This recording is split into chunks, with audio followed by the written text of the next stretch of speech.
Hello, I'm Anna, and today I'll be talking about one of the 50 Techialoyan codexes that I had chosen, one and it being the Cuajimalpa. The Techialoyan Codex of Cuajimalpa is set upon the town of San Pedro Cuajimalpa in central Mexico.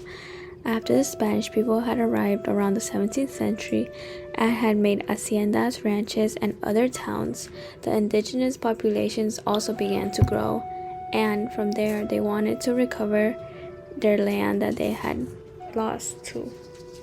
And so to prove that certain parts were theirs, they provided them with this codex. As you can see in the images, the codex was made from Roman alphabet, European calligraphy in the Nahuatl language, which was then translated into Spanish in court. The codex was, quote, a fusion of the ancient Mesoamerican and European cultural practices, was made to legitimate possession of the land.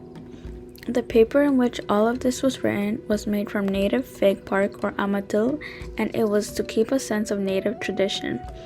Not only that, but it made the paper look older, which helped justify that certain lands belonged to the indigenous people from a very long time ago.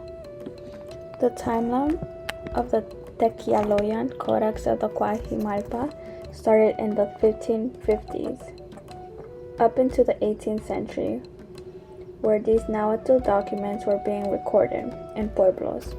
Then in the 18th century, Lorenzo Boturini, an Italian missionary, grew interested in indigenous pictorial manuscripts, including the Techialoyan, and so he began to collect them.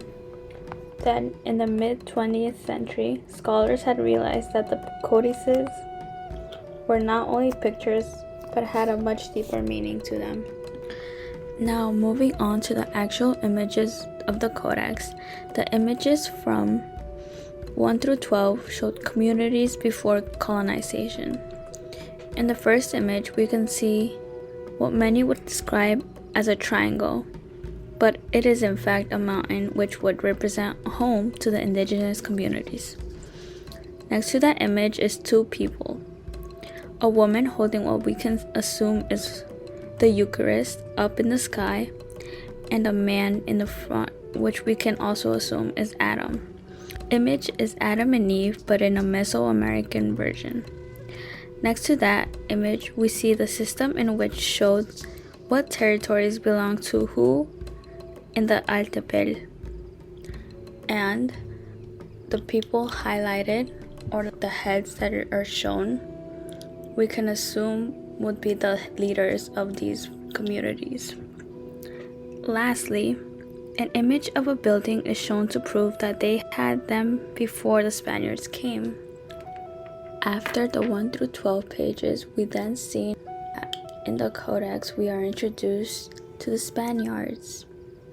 And I quote, Techialoyan manuscripts are authentic in the way they grew up and reflect a power of struggle of the time. End quote.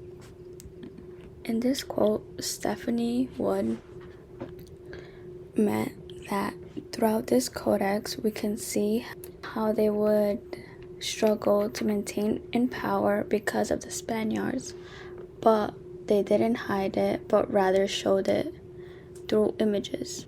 And so in pages 13 through 18, we are introduced to the results of the Spanish arriving, the introduction to Catholicism, and construction of churches in towns.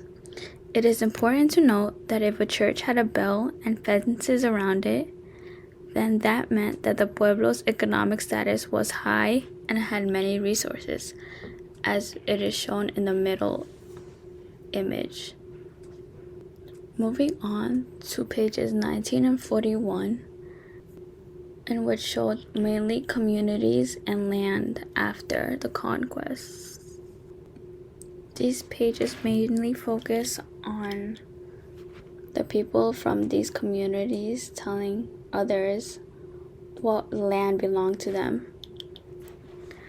They would use nopales or cactuses and magueyes or anything big enough that would show where their land started and where it ended.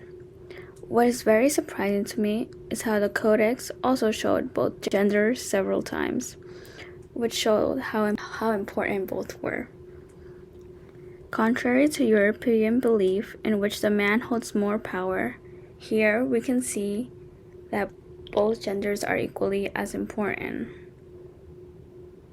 We see them wearing clothing that we can assume noble people would wear, but we can also see the huaraches they use, which was also interesting. In my presentation, I would also like to include the Codex of Sonacatlan because of how similar both were. As you can see through the images, in the top we can see the Techialoyan Codex of Sonatlan, and then in the bottom we could see the Codex of Cuajimalpa and the similarities they both had. However, compared to the Cuajimalpa, the Sonacatlan would have less pages and it was further more detailed compared to the Cuajimalpa one, and it had rather more color, but both still had the same context in which showed the indigenous populations fighting for their territories, and both had really European art styles. And this is another continuation of it, in which you can see it is far more detailed and more color upon it. Overall, the importance of the Techialoyan Codex of Cuajimalpa is important to understand how the indigenous people sought to keep their lands after the Spanish had arrived to their pueblos in central Mexico.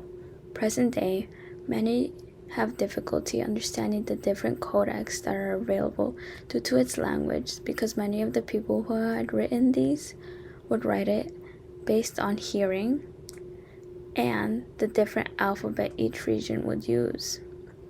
And so, because my parents understand the Nahuatl language, I had suggested them to translate a bit of the codices I had with me. However, my mom had a really hard time translating it. Well, she didn't even understand half of the words that were in these codexes, because she had told me how the way her community reads Nahuatl is rather more straightforward than the ones that are shown in the codex. And so she had told me that if she were to bring these back and show the elder people in her town, that they'll most likely understand what it says. However, the problem with it is that many of the old people do not read, so it'll be hard in the long run to translate many of these documents, which is why it's so important nowadays to actually get the context behind these, because in the future it'll be much harder to understand. And then these are my resources, and thank you for hearing my presentation.